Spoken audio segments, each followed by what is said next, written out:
Oopsie! Hello mga mi! Padaan muna ulit sa inyong mga FYP. Eto nga at nagkaayaan nga maglakad-lakad dito sa Consuelo. Itong aking mga in-laws. Kataon din nga rest day ni Daddy kaya naman eto kamit gumayak din. Ang usapan nga pala ay 4:30. Kaya lang syempre ay mga Pilipino tayo. Inaantay nga pala namin itong aming isang tiyahin. Medyo may kalayuan nga pala ang kanilang lugar dito sa amin. Sabi ko nga kay Luan ay wag ka munang aantukin. Hindi pa nga tayo nakakarating ay parang antukin ka na. After 10 years nga ay eto't nagchat na nando na nga raw sila sa FAP Gate 1. Ay di kami ipandalas na at eto nga't kami naglakad-lakad na. Ang nangyari nga inintay pa rin nila kami. Nag-iintay kami, nag-iintay din sila. It's a tie.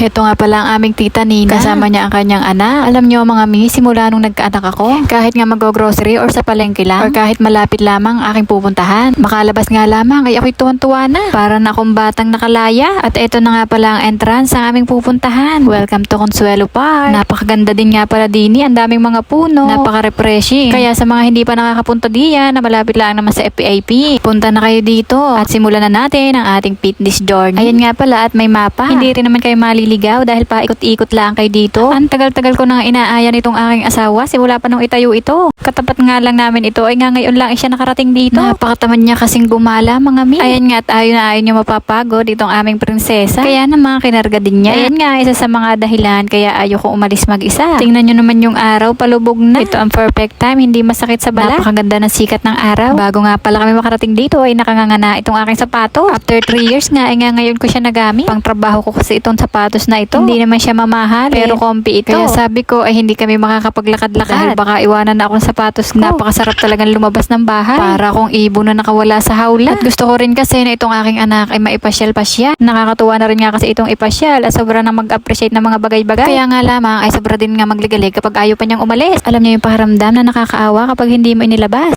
Pero kapag naman inilabas mo ay may stress ka dahil ang hirap. Pero kahit mahirap ay mas pipiliin ko pa rin talaga na siya ilabas. Ganun talaga yun. Season lang naman yan. At marami nga nagsasabi na ang paggagala o paglabas-labas mo sa isang bata ay makakatulong sa kanyang brain development.